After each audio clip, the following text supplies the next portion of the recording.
wind howled through the decaying trees as the night stretched endlessly over the small, forgotten town of Hollow Creek, a place where silence lingered like a curse and shadows seemed heavier than the air itself.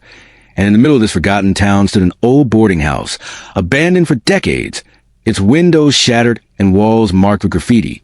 But no one dared to tear it down, because those who tried vanished without a trace. And that was where a young woman named Evelyn Harper arrived one stormy evening, carrying nothing but a duffel bag and a kind of emptiness in her heart that only comes from running away from a life that no longer feels like her own. She was 26, sharp-featured, dark-haired, and weary-eyed, searching for a place to hide from the past she never spoke about. And when she asked the only shopkeeper in town if there was anywhere cheap to stay, the man's face grew pale, and he muttered something about the house at the end of Ravenwood Road, before refusing to say another word. But Evelyn was desperate, and curiosity had always been her downfall. So she followed the crooked streetlights until she stood before the house, the one locals whispered about. And though every instinct screamed at her to turn back, she pushed open the rusted gate and entered, the boards creaking under her boots as though the house itself exhaled in relief at her arrival. Inside it smelled of mildew and something faintly metallic like rust or blood, but she told herself it was just old pipes.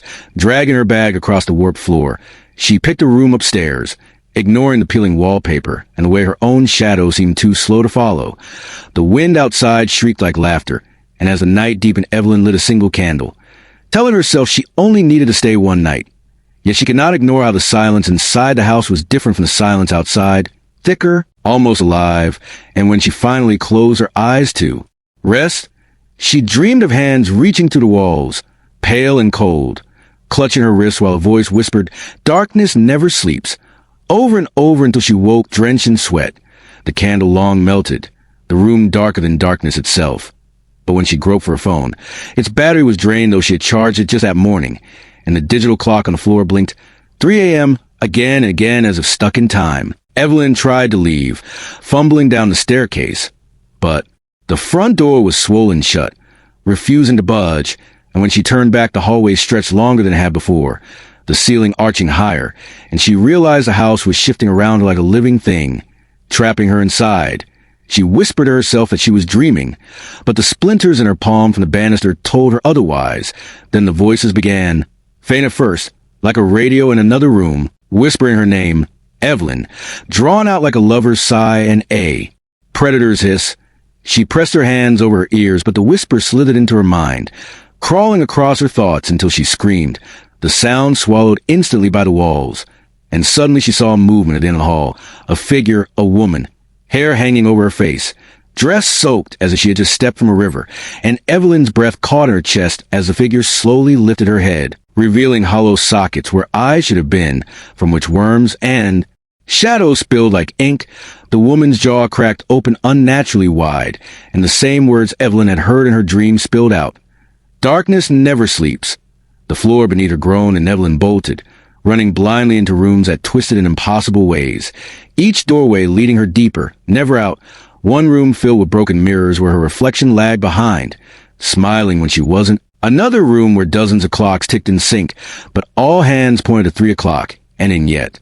Another room, a child's nursery with a crib rocking itself though no one was there, a faint lullaby playing from a music box that wounded itself, the melody discordant and wrong. Evelyn's throat tightened with terror, yet she could not stop moving. Every shadow seemed to stretch toward her, every whisper closer than before, and then she heard footsteps, heavy and deliberate, following her no matter how fast she ran, until at last she stumbled into the basement door, flinging it open and rushing down into the damp, suffocating dark, where she tripped over something soft and cold. The beam of moonlight through a broken window revealed dozens of bodies, half decayed, their eyes open and mouths frozen in silent screams. And as Evelyn stumbled back, she saw that every body had her own face, different versions of herself lying lifeless, as though the house had claimed her again and again, each failure recorded. Her head spun as she clutched the wall, realizing she was not the first Evelyn. Perhaps not even the real Evelyn anymore, the truth twisting in her gut as shadows converged, taking shape into that eyeless woman again, now towering, her voice booming from every corner. You can run, but you cannot wake, because darkness never sleeps. And Evelyn felt her body weaken, her legs refusing to move, the air turning thick like drowning, and she understood that the house did not trap her, it consumed her, piece by piece, feeding on fear and despair. She tried to scream, but her voice was stolen. Her last thought, a desperate prayer for morning. But morning never came in Hollow Creek, and as her candle flickered out for the last time, the house sighed in satisfaction, ready to wait for the next soul foolish enough to enter, because in the end, darkness never sleeps, and neither did Evelyn again.